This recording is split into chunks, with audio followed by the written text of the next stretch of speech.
अस्सलाम वालेकुम दोस्तों, मैं हूं असलम आलम और आप देख रहे हैं गल्फ एक्सपर्ट। इस वीडियो को देखने वाले तमाम भाइयों को ईद की बहुत बहुत मुबारकबाद, ईद की बहुत बहुत शुभकामनाएं। दोस्तों, इस वीडियो का आप चाहे जहां से भी देख रहे हों, तमाम भाइयों को बहुत बहुत मुबारकबादी। हम दुआ करते हैं और उम्मीद करते हैं कि इस तरह की ढेर सारी ईदें आप लोगों की जिंदगी में बराबर आती रहे, ढेर सारी खुशियां आप लोगों को नसीब हो। दोस्तों, इस वीडियो को हम कंटिन्यू करते हैं।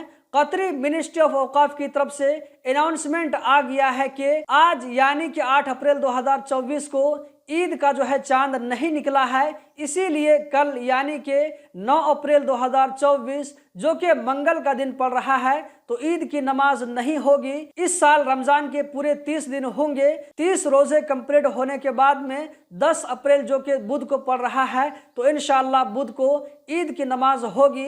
मैं आप लोगों को इससे पहले बता चुका हूं कि ईद की नमाज कितने बजे होगी। इससे पिछली वाली वीडियो मैंने बता दिया था और बहुत डिटेल के साथ में बताया था।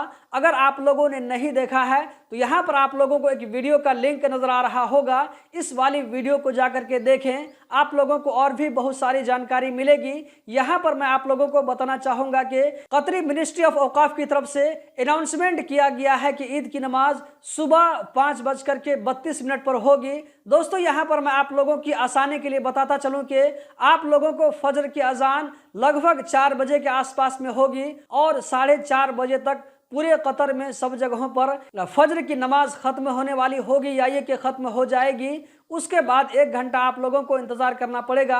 आप चाहें तो रूम में इंतजार करें या ये कि मस्जिद में इंतजार करें और 5:30 बजे 5:32 पर ईद की नमाज खड़ी हो जाएगी। दोस्तों, इस वीडियो को ज़्यादा से ज़्यादा आगे शेयर करके सारे भाइयों तक पहुंचाएं ताकि सब भाई वक्त पर पहुंच सके, किसी की नमाज न छूटे। यहाँ पर मैं दोस्तों आप लोगों को कहना चाहूँगा कि कतरी मिनिस्ट्री ऑफ औकाफ की तरफ से कतर में टोटल 642 जगहों पर ईद की नमाज का एहतमाम किया जाएगा, जिसमें एक इंटरनेशनल स्टेडियम भी है जहां पर कतर में वर्ल्ड कप 2022 जो हुआ था, वो वर्ल्ड कप भी उसमें खेला गया था। मेरी मुराद सिटी एजुकेशन स्टेडियम। तो आप में से जो लोग इस स्टेडियम के आसपास में रहते हैं तो उस स्टेडियम में जाकर के नमाज पढ़ सकते हैं। दोस्तों, इस साल बुध को ईद हो रही है, तो बुध को ईद होने की सूरत में आम वर्करों को एक दिन की जो छुट्टी में कमी हो सकती है, वो इस तरह के बुध को छुट्टी होगी, जुमरात को छुट्टी होगी, जुम्मा को सरकारी छुट्टी होती है।